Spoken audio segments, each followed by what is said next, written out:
এই বাচ্চাটা 10 মাসে হামে মারা গেছে। 9 মাস বয়স থেকে হামের টিকা দেওয়া হয়। বাচ্চাটার 9 মাস বয়স হয়েছে তারেক রহমান ক্ষমতা নেওয়ার পরে। বাচ্চাটার হামে মৃত্যু হইল কেন? সে জবাব কি প্রফেসর ইউনূস দেবে?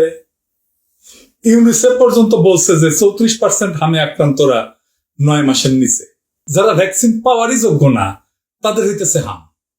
বাংলার লুথার কিং এর স্বাস্থ্যমন্ত্রী মিডিয়ায় কইছে গত 8 বছরে হামের টিকাই দেওয়া হয় নাই। হাসিনা প্রচুর মিছা কথা কইতো, এই ভালসুন সব রেকর্ড ছাড়ে গেছে, এখনো আছে অন রেকর্ড। অনেক বেড়েছে মিজেলসটা।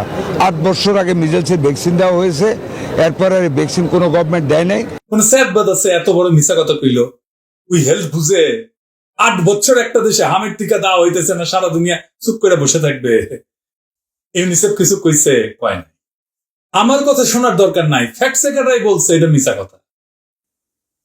এমনকি বাংলার লুথার কিং নিজে বলছে হাসিনার ফ্যাসিস্ট শাসন আমল এবং প্রফেসর মোহাম্মদ ইউনূসের নেতৃত্বাধীন অন্তর্বর্তী সরকার 2 সরকারের আমলে কয়েক বছর ধরে শিশুদের হামের টিকা আমদানি করা হয়নি। ডাহা মিছা কথা। ভ্যাকসিন তো কিনে দেয় বাংলাদেশকে ইউনিসেফ। ইউনিসেফ প্রতিবাদ করেছে, করে নাই। বাংলার লুথার কিং এর চাকর বাকরেরা চিল্লাচিল্লি করেছে ইউনূস সরকার ভ্যাকসিন আনে নাই, ভ্যাকসিন আনে নাই। তারেক রহমান কইছে হুক্কা হুয়া, এখন তো ক্যা হুয়া করাইলেন। এটা 11 মে পত্রিকা কইতেছে সাফিসিয়েন্ট ভ্যাকসিন স্টক আছে, আগামী 1 বছরের জন্য স্টক আছে। এখন কইতেছে টিকার সংকট না, অব্যবস্থাপনার জন্য বাড়িছে আহমেদ প্রাদুর্ভাব। জিঙ্কা স্বাস্থ্যমন্ত্রী, সিঙ্কা তার পিএম, উল্কাই তার কর্মীরা যখন যা পাইতেছে সেটাই কইতেছে। শুধু শিশুদের তো না, বড়দের হাম হইতেছে। এরিট্রেশিয়ার দেখান বড়দের যে হাম হইতেছে, দেখেছেন তো? প্রফেসর ইউনূস কি টাইম মেশিনে চাইবে ভ্যাকসিন আনা বাধা দিছে ওই টাইমে যে এখন বড়দের হাম হইতেছে? আবার তারেক রহমানের উপদেষ্টা কইছে অন্তর্বর্তী সরকারের গাফিলতি ছিল কিনা তার তদন্তের চেষ্টা হচ্ছে। দেখেছে? বিশাল বুদ্ধিজীবী। তদন্ত হচ্ছে, অথবা তদন্ত করার কথা চিন্তা ভাবনা হইতেছে, এটা বললে কিছু একটা হইতো, কিন্তু তদন্তের চেষ্টা হইতেছে। এটা কি নতুন নতুন শব্দ, নতুন বাক্য আবিষ্কার করিচ্ছে? ওই মানে কি নতুন নতুন আপনারা বুঝলে আবার একটু বুঝেন তো, যাতে চাল চালে বুঝে যাইতে পারি। বিএনপি সরকারকে কি ভালো স্ট্র্যাটেজিক অ্যাডভাইস দেয় উই, সেটা উই জানে, বাংলার লুথার কিং জানে, আর সৃষ্টিকর্তা জানে, আর কেউ জানে না। যাই হোক, প্রফেসর ইউনূস ভ্যাকসিন আনে নাই, এটা চাউল হয়ে গেছে। দুমায় গালাইতেছে সব প্রফেসর ইউনূসে। আর প্রফেসর ইউনূস 2 জনকে দিছিল স্বাস্থ্য মন্ত্রণালয়ের দায়িত্ব, একজন উপদেষ্টা আর একজন হইতেছে বিশেষ সহকারী। ডিফেন্ড করতে পারতেছে না। ফুন্দারালো দিল্লি স্টার যাবে পড়িছে এই যে পাওয়া গেছে প্রফেসর ইউনূসের সরকারের গাফিলতি। ইন্ডিয়ান মিডিয়া কইতেছে ইউনিসেফের ভুল পলিসিতে শিশু মারা গেছে। অর্গানাইজার বলতেছে, প্রিন্ট বলতেছে, হিন্দুস্তান টাইম বলতেছে, সব মোদি মিডিয়া গদি মিডিয়া সবার একই কথা, আম্বা সবাই বরাবর। সাথে ইউনিসেফ সারিন্দা বাজাইছে। এই দেশে সারিন্দা বাজান, সারিন্দার এটা সুর দেন। এই মৃত্যুগুলোকে ঘিরে শুরু হয়েছে এক বিশ্রী রাজনীতি। যেহেতু এই বিষয়টা টেকনিক্যাল, আর প্রফেসর ইউনূস সরকার যেহেতু পলিটিক্যাল সরকার ছিল না, তার রাজনৈতিক দল নাই, আর 2 ভার্সনরা দিছিল স্বাস্থ্য মন্ত্রণালয়ের দায়িত্ব, তাই আওয়ামী লীগ, বিএনপি, ইন্ডিয়া, পুন্দের আলো, দিল্লি স্টার যে যে বয়ান দিতেছে সে বয়ান পাবলিক খাইতেছে। সত্য মিথ্যা কোনো কিছু বিচার করতেছে না কেউ। কারাই রাজনীতি করতেছে এবং কেন করতেছে, আজকের এপিসোড সেটাই খোলসা করে সবাই দেখায় দিব। আপনারা বিষয়টা নিয়ে একটা পরিষ্কার স্বচ্ছ ধারণা পাইবেন। আমার কথা শোনার দরকার নাই, আমি যে প্রমাণ দেখাবো কাগজে কলমে সেটা দেখবেন, সিদ্ধান্ত আপনি নেবেন। আসেন আল্লাহর নামে শুরু করি। এই যে প্রফেসর ইউনূসের সরকার ভ্যাকসিন আনেনি, এই যে ন্যারেটিভ এর তৈরি হলো কেমনে? 8 দিনে তৈরি হয়েছে, মোট 8 দিন আমি গুনে দেখছি। 11টা পত্রিকা, মূলত 2টা দেশে, বাংলাদেশ আর ইন্ডিয়া, প্রায় হুবহু একই কথা। শুরুটা হইতেছে 30 এপ্রিল 2026। এইটা একটা সায়েন্স বলে একটা পত্রিকা আছে, এখানে লিখছে বাংলাদেশি এক ফটো সাংবাদিক, ওই কিন্তু ফটো সাংবাদিক, ছবি তোলে। হ্যাঁ, তুই তো জার্নালিস্ট না, স্বাস্থ্য নিয়ে লেখার ক্যাপাসিটি নাই, অনেক রহমান না। তো যাই হোক, মূল লাইনটা যেটা সেটা হইতেছে, সে কইতেছে ইংরেজি যেহেতু কইতেছে ঠিক আছে, তাই না? বাংলা কই হইতেছে সেপ্টেম্বর 2025 ইউনূস সরকার ইউনিসেফের মাধ্যমে টিকা কেনা বন্ধ করছে এবং ওপেন টেন্ডার রেখেছে। এই জিনিসটা মাথায় রেখেন, এখানে আমরা ফিরে আসবো। সত্যি সত্যি প্রফেসর ইউনূস সেপ্টেম্বরে বন্ধ করেছিল কিনা টিকা কেনা ইউনিসেফ। এই একটা বাক্য থেকে পুরা ঝড়। এই অনেক রহমানকে সেটা আমরা পরে দেখবো, একেবারে গোষ্ঠী শুদ্ধা দেখবো, পুরো সিলসিলা দেখবো, মজা আছে, সব ডট মিলে যাবে আর কি, বরাবর হয়ে যাবে। পরের দিন 1 মে, একদিন পরে ভারতের দে প্রিন্ট এ লিখেছে ইংরেজি, ইংরেজি যেহেতু লিখেছে ঠিকই লিখেছে তাই না, বাংলায় কই 250-র বেশি মানুষ, বেশিরভাগই শিশু মারা গেছে, কারণ ইউনিট সরকার টিকা ক্রয়ের নিয়ম পরিবর্তন করছে। তো প্রিন্টারটা সূক্ষ্ম সংযোজন করছে যেটা ওই সায়েন্সে নাই। সেটা হইতেছে যে এই প্রাদুর্ভাব ভারতের জন্য বিপদ।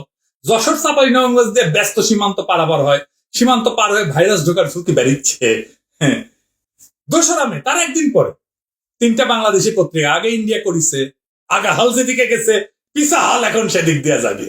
3টা পত্রিকা, বিজনেস স্ট্যান্ডার্ড, দিল্লি স্টার আর বিডি নিউজ 24, 3টেই বরাবর দিল্লির বরাবর আর কি, বুঝি যাও। 3টাই সায়েন্সের কথা হুবহু রিপিট করেছে। কেউ ইপিআই অফিসে যায়নি, কেউ স্বাধীন তদন্ত করেনি, কেউ একটু ইউনিসেফের সাথে কথা বলেনি, কেউ কাগজপত্র দেখেনি। একই দিনে সোশ্যাল নিউজ এক্সওয়াইজেড ভারত থেকে একই কথা। 3রা মে, ভারতের আরএসএস অ্যাফিলিয়েটেড অর্গানাইজার একটা পত্রিকা আছে, 2টা প্রতিবেদন, সায়েন্সে যেটা নাই সেটা আবার অর্গানাইজার যোগ করেছে। শুনেন, আমি পড়িচ্ছি কি কয়। আমের প্রাদুর্ভাব হইল ইউনিট সরকারের ব্যর্থ নীতি, স্বার্থপর কাজ আর অমানবিক কার্যক্রমের সর্বশেষ নৃশংসতা, যার মধ্যে রয়েছে সংখ্যালঘু হিন্দু সম্প্রদায়ের উপরে তীব্র সহিংসতা ও হত্যা। কার মধ্যে কি পান্তাভাতে কি, কার মধ্যে হিন্দু, আমের মধ্যে হিন্দু নির্যাতন ঢুকেছে, বুঝতে পারছেন তো কই থেকে কই যাইতেছে। জনস্বাস্থ্য সংকটকে জুড়ে দিতেছে হিন্দু সম্প্রদায়ের নির্যাতনের সাথে, শিশু মৃত্যুকে সাম্প্রদায়িক ন্যারেটিভ ঢুকাই দিছে এর মধ্যে, বুঝেছাও মানে কিরকম মাল। এর ইন্ডিয়ান মিডিয়ার কৌশল স্ট্রাকচার। বাংলাদেশের যে কোনো সংকট, বন্যা হোক, ডেঙ্গু হোক, হাম হোক, সবকিছুতে হিন্দু নেপথ্য ঢুকে দিবি আর কি, বুঝেছাও। আবার 7 মে, ইন্ডিয়ান আওয়াজ ওই লিখিছে উন্নয়ন সহযোগীদের সতর্কবার্তা সত্য, মানে ইউনিসেফের কথা কইছে, বাংলাদেশ 2025-এ ইউনিসেফ সমর্থিত টিকা ক্রয় থেকে ওপেন টেন্ডার পদ্ধতিতে চলে গেছে আর কিন্তু বলতেছে, এটা খেয়াল রাখেন, আমরা পরে দেখবো আসলে চলে গেছে কিনা। 8 দিন 11টা জায়গা থেকে একটাই উৎস, এই সায়েন্স ম্যাগাজিন, বাকি সব কপি। এটা কয় ন্যারেটিভ লন্ডারিং, বুঝি যাও, মানে একই উৎস থেকে সংবাদ তৈরি করা, দেশে দেশে চালান করে বিশ্বাসযোগ্যতা তৈরি করা। আপনি ফেসবুকে দেখেন এতগুলো পত্রিকা একই কথা বলতেছে, মনে হয় নিশ্চয়ই সত্যি, সবগুলো একই উৎস থেকে। কোনটা? Science, science. বলো দেখি সায়েন্স কি? What is science? স্যার, এই যে মাথার উপরে ফ্যান ঘুরছে, এটাই সায়েন্স। আপনি চোখে কম দেখার পরেও পাওয়ার গ্লাসের মাধ্যমে সঠিক দেখছেন, এটাই সায়েন্স। মোবাইলে যে কথা বলি, এটাই সায়েন্স। এই সায়েন্স নিয়ে বাংলাদেশের পোস্টার বয় তাসনিম খলিল লিখলো সলিড রিপোর্টিং এন্ড কেমনি ইউনিট সরকার রক্ষা পাই দেখবো, ইউনিসকে কয় স্পিন মাস্টার। এটা আবার প্রচারের সাক্ষাৎকার দেয়। যাই হোক, ওটা সলিড রিপোর্টিং কেমন সেটা আমরা পরে দেখবনি।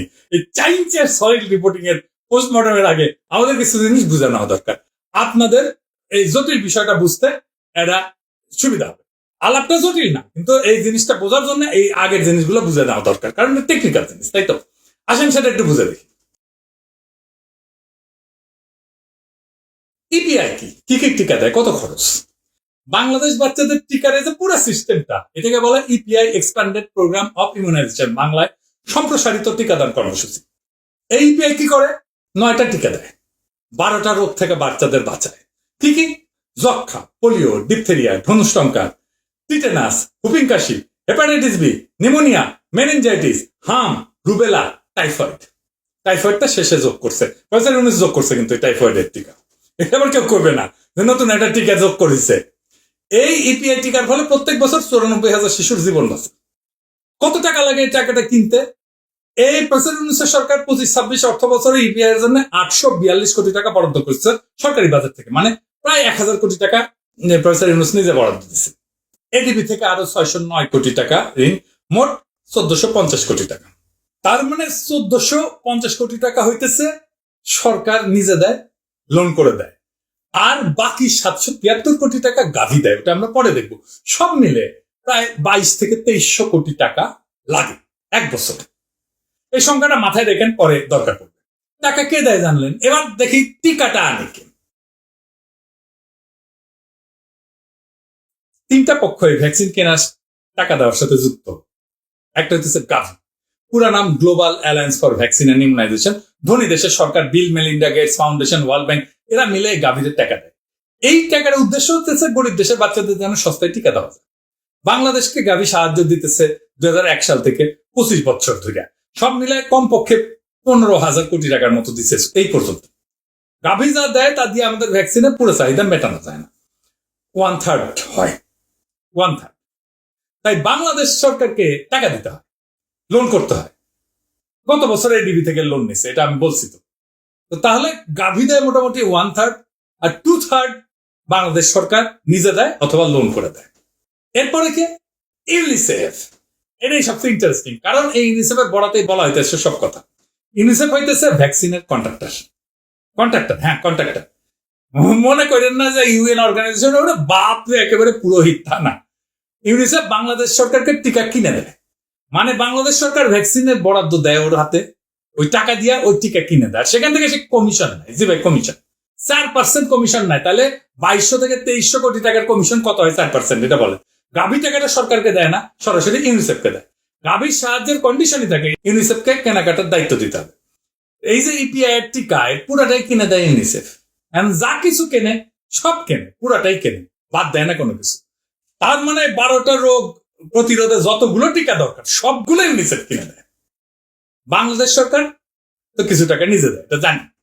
এখন গাভীর সাপোর্টের একটা ব্যাপার আছে, সেটা হইতেছে গাভী 2029 সালে এটা সাহায্য শেষ হয়ে যাবে। এটা কিন্তু ফ্রি, ঋণ না, এটা দান, ডোনেশন। 2029 পর থেকে পুরো ভ্যাকসিনেশন প্রোগ্রামের টিকিট টাকাটা সরকারকে নিজেই দিতে হবে, মানে প্রায় 800 কোটি টাকা আরো নিজের পকেট থেকে দিতে হবে।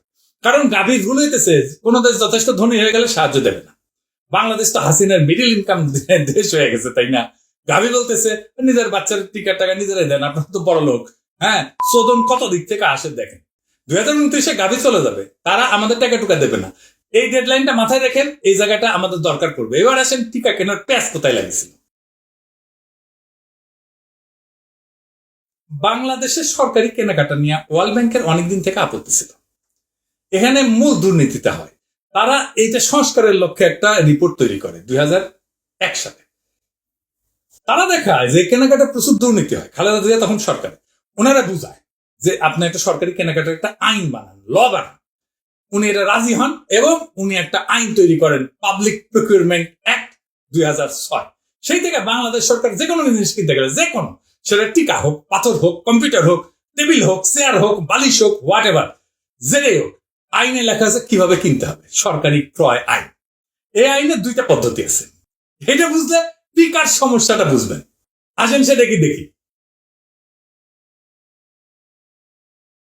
প্রথমে হচ্ছে ওপেন টেন্ডারিং মেথড, খোলা দরপত্র। সরকার বিজ্ঞাপন দিবে, আমার 10 লাখ ডোজ হামের টিকা লাগবে, পত্রিকায় দিবে, ওয়েবসাইটে দিবে, যে কোম্পানি দিতে পারে, দেশি বিদেশি সবাই বিড করবে, টেন্ডার সাবমিট করবে।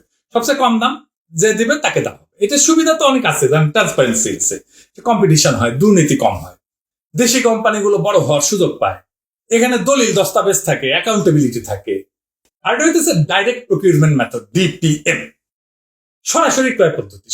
সরকার সরাসরি কোনো একজনের কাছ থেকে কিনে নেবে, কোনো বিজ্ঞাপন না, কোনো কম্পিটিশন না। কিন্তু আইনের শর্ত আছে। ডিপিএম শুধুমাত্র আর্জেন্ট পাবলিক ইন্টারেস্ট, এটা মাথায় রাখেন, আর্জেন্ট পাবলিক ইন্টারেস্ট, জরুরি জনস্বার্থেই শুধুমাত্র কেনা যাবে। অথবা একটাই সোর্স আছে, আর কেউ বানায় না, একটা মাত্র সোর্স, দুনিয়া আর কেউ বানায় না। এটা যদি হয়, তার মানে একটাই সোর্স অথবা ইমার্জেন্সি। এটা তো ট্রান্সপারেন্সি নাই, কম্পিটিশন নাই, দাম বেশি হইতে পারে, দুর্নীতির সুযোগ আছে। সবচেয়ে গুরুতর, আপনি একই কাজ করতেছেন বছরের পর বছর, নিয়ম মেনে, একই সময়, কিন্তু প্রত্যেক বছর বলতেছেন এটা ইমার্জেন্সি জিনিস। তাই করা যায়? আপনি প্রত্যেকদিন সকালবেলা নাস্তা করেন একই সময়, এটার ইমার্জেন্সি বলবেন নাকি নিয়মিত অভ্যাস বলবেন? বাংলাদেশ ইউনিসেফের কাছ থেকে টিকা কিনতেছে প্রত্যেক বছর এই আর্জেন্ট পাবলিক ইন্টারেস্ট বললা, এই প্রভিশন লেখা, প্রত্যেক বছর ইমার্জেন্সি ডিক্লেয়ার করা। 52 বছর এটা দেশ হয়ে গেছে, 47 বছর পুরানো একটা টিকা কর্মসূচি। এই পাবলিক প্রকিউরমেন্ট অ্যাক্ট হওয়ার পরে 20 বছর পার হয়ে গেছে। প্রত্যেক বছর জানা যায় কত শিশু জন্ম নেবে, কত টিকা দরকার, আর সরকার বলতেছে এটা ইমার্জেন্সি। ইমার্জেন্সি প্রভিশনে চলবে। এটা যদি ইমার্জেন্সি হয় তাহলে নর্মাল কোনটা? নর্মাল বলে কিছু আছে? তো গাভী তো চলে যাইতেছে। তখন তো বাংলাদেশকে নিজেকে পুরো টাকাটা দিতে হবে, আমাদের নিজস্ব ট্রান্সপারেন্ট প্রকিউরমেন্ট সিস্টেম দরকার। তাহলে কখন আমরা এইটা শুরু করব? রিফর্ম কখন শুরু করব? গাভী চলে যাওয়ার পরে নাকি আগেই করব? এখন দেখি ইউনিট সরকার কি বলবো। 2025 সেপ্টেম্বরে ইউনিট সরকার সিদ্ধান্ত নিল অর্ধেক যাবে ওপেন টেন্ডারে, পুরোটা না, অর্ধেক, মানে আমাদের টাকারও পুরাটা না, আমাদের টাকার কিছু অংশ, গাভীর পুরাটা, এবং আমাদের টাকার কিছু অংশ ইউনিসেফকে দিয়ে কেনানো হবে, কিছু অংশ ওপেন টেন্ডারে হবে, কিছু অংশ আমি ইউনিসেফকে দিব, মানে 50-50 করবো। পাইলট ইন্দোনেশিয়া পুরাটাই নিজেরা কেনে, ইন্ডিয়া পুরাটাই নিজেরা কেনে, চায়না নিজেরা কেনে। আমাদের দেশীয় কোম্পানির টিকা বানায়, আমাদের দেশের টাকা দেশেই থাকতো যদি বাংলাদেশ লোকালি কিনতো, অথবা গ্লোবালি কম্পিটিটিভ একটা পারচেজ হইতো, কম্পিটিশন করে আমাদের পারচেজ ক্যাপাসিটি বাড়তো। আমাদের এত ডোজের এত টাকার ভ্যাকসিন আমরা কিনবো, আমাদের দেখতে হবে না আমরা কিভাবে কিনবো, হুট করে একদিন কেনা শুরু করে দেবো, তা তো হয় না। আমাদের কেনার সক্ষমতা বাড়তো, আস্তে আস্তে আমরা পুরোটাই কেনা শুরু করতাম। এইখানে কন্ট্রাক্টর ইউনিসেফ দেখলো মামুক কেস তো খারাপ, আমার হাত থেকে তো চলে যেতেছে কন্ট্রাক্টরই, আর এইটার 4% কমিশন, আপনি 2200-2300 কোটি টাকার হিসাব করেন তো 4% কত হয়? হ্যাঁ দেখছেন কত হয়? হ্যাঁ, আর ইউনিট সরকার তাহলে এই সিদ্ধান্ত নিয়ে কি খারাপ করেছিল? এবার আসেন আসল কথায়, ইউনিট সরকার কি আসলেই ভ্যাকসিন কেনা বন্ধ করেছিল? তো সায়েন্স ম্যাগাজিন তো কইছে সেপ্টেম্বর 2025 ইউনিট সরকার ইউনিসেফের মাধ্যমে টিকা কেনা বন্ধ করছে এবং ওপেন টেন্ডারে গেছে, তাই না? হ্যাঁ, এই একটা বাক্য থেকে তো পুরো ঝড় শুরু হয়েছে। আমি আপনারে কয়টা ডকুমেন্ট দেখাইতেছি, সরকারি ডকুমেন্ট, ইউনিসেফের ডকুমেন্ট এবং গাভীর ডকুমেন্ট। এই কাগজগুলো কি বলে আসেন দেখি। প্রথম ডকুমেন্ট গাভীর ডকুমেন্ট, এইটা হচ্ছে মিজেলস রুবেলা ডিসিশন লেটার, মানে হামের টিকার ডিসিশন লেটার, ইউনিট সরকারের আমলে। এখানে গাভী কি লিখেছে আসেন পড়ে দেখি। গাভী নিজে বলতেছে আমি 18.5 মিলিয়নের হামের ভ্যাকসিন অ্যাপ্রুভ করলাম, ইউনিসেফের মাধ্যমে কিনতে হবে, গাভী নিজস্ব কাগজে বলতেছে। এরপরে ইউনিসেফের অফিসিয়াল লেটারটা দেখান, তারিখ 24 সেপ্টেম্বর 2025, যে সেপ্টেম্বরে নাকি বন্ধ করে দিচ্ছে ভ্যাকসিন কেনা। কাকে পাঠানো এটা? Arefina Mahmud, director planning and research, DG health, Mohakhali, Dhaka. কে পাঠাইছে? ইউনিসেফ বাংলাদেশের chief of health officer in charge. বিষয় কি? Confirmation of vaccine shipment under pre financing and request for transfer of funds, মানে বলতেছে যে কনফার্ম করতেছি আপনার ভ্যাকসিন শিপমেন্ট হয়ে গেছে, চলে গেছে, আপনি এখন টাকাটা দেন আমারে। হ্যাঁ, টাকা পয়সা যাইতেছে। বাংলায় বললে হয় প্রি ফিন্যান্সিং এর অধীনে টিকার চালান নিশ্চিতকরণ এবং অর্থ স্থানান্তরের অনুরোধ। এখানে কি বলতেছে আমি বাংলায় কই, সব চালান বাংলাদেশে সম্পন্ন হয়েছে, তারপরে এটা টেবিল আছে কোন কোন কোন কোন টিকা, হ্যাঁ টেবিলটা দেখান এডিটর সাহেব। আমি অন্যগুলো বাদ দিলাম, শুধু লাস্টের লাইন MR5 যেটা হামের টিকা, এটা চালান আসছে 11 সেপ্টেম্বর 2025 21,50,000 ডোজ। বুঝেছেন? 11 সেপ্টেম্বর 2025 21,50,000 ডোজ হামের ভ্যাকসিন বাংলাদেশে আসছে ইউনিসেফের মাধ্যমে। ইউনিসেফ কিনে দিছে, ইউনিসেফ নিজে কনফার্মেশন লেটার দিচ্ছে, আর সায়েন্স ম্যাগাজিন কইতেছে সেপ্টেম্বরে ইউনিট সরকার ভ্যাকসিন কেনা বন্ধ করে দিচ্ছে ইউনিসেফের মাধ্যমে। জাউরামের একটা সীমা থাকবে তো, মানে জাউরারও তো সীমা থাকে। সেপ্টেম্বর মাসে 11 তারিখে ইউনিসেফ নিজে 21 লাখ ডোজ ডেলিভারি করতেছে, ইউনিসেফের নিজের চিফ অফ হেলথ বলতেছে, সে সই করতেছে, তারিখ হইতেছে 24 সেপ্টেম্বর। পুরা তো মিথ্যা ন্যারেটিভ। এটি দেখেন ইউনিসেফ যে কমিশন নেয় এটাও লেখা আছে, এটা সব দেখেন 4% কমিশন নেয়। এইবার আসেন এই যে সায়েন্সে যে লিখেছে অনেক রহমানি কে? সে দিল্লি স্টারের মাল, দিল্লি স্টার তারে নিয়ে স্টোরি করে। উনি লিখেছে a son of a freedom fighter and broadcast journalist of Bangladesh Betar during 1971। আরো বলা হয়েছে বাবার যুদ্ধ এবং রাজনীতির গল্প শুনে অনেকের আগ্রহ তৈরি হয়। ব্যান্ড পার্টি বাজা এডিটর সাহেব খাপে কাপ মমতাজের বাপ, সেটা পুরস্কার পাচ্ছে 2014 সালে বিএনপির অগ্নি সন্ত্রাসের উপরে ফটো তোলার জন্য লেখে। এডিটর সাহেব ওর ওয়েবসাইট থেকে দেখান, দেখেছেন দেখেছেন বিএনপি এটা তৈরি করিচ্ছে, বিএনপি ঘিরা বানাচ্ছে, কি মজার মজা। টাইম ম্যাগাজিনে জুলাই বিপ্লব নিয়ে তার একটা ছবি ছাপা হয়েছে, দেখেন অনেক ছবি ছাপা হয়েছে বিভিন্ন পত্রিকায়, ছাত্ররা পুলিশ পিটাইতেছে, বুঝেছেন? এটা রামগরুরের ছানা, যত ছবি পাঠাইছে সব দেখলে জুলাই যোদ্ধাদের ভিলেন মনে হবে, বুঝেছেন তো? এটা আওয়ামী ইন্ডিয়ান ন্যারেটিভ, সেটা তারেক রহমান আর বিএনপি পিক করেছে, কারণ এটাও বন্দোবস্ত, ইউনিট সরকারের জুলাই যোদ্ধাদের এভাবে আক্রমণ করা হবে। আর প্রফেসর ইউনূস যাদের স্বাস্থ্য মন্ত্রণালয়ের দায়িত্ব দিছে তারা ডিফেন্ড করতে পারতেছে না, তাদেরকে পারে নাই। পুরো ডিফেন্ডেবল একটা ইস্যুতে ধুমায় গালি খাইলো ইউনূস সরকার নিজে। প্রফেসর ইউনূস আসলে বেশি গেছে। ইউনূস সরকারের সাথে আমার কোনো প্রেম নাই, তবে আমি কম সমালোচনা করিনি ইউনূস সরকারকে, কিন্তু যখন ইন্ডিয়ান ন্যারেটিভ বাংলাদেশে ফেরি করতে আসবে তখন এইভাবে বাম্বু দেওয়া হবে ধরিয়া ধরিয়া সব কয়টারে, কোনো মাপ নাই। কারণ হাদির সেই কথা আমিও বুকে ধারণ করি, জান দেবো তবু জুলাই দেবো না। ইনকিলাব জিন্দাবাদ। আর এই জুলাইয়ের বাপের একার জন্য আমরা বলেছি জান দিব জুলাই দিব না।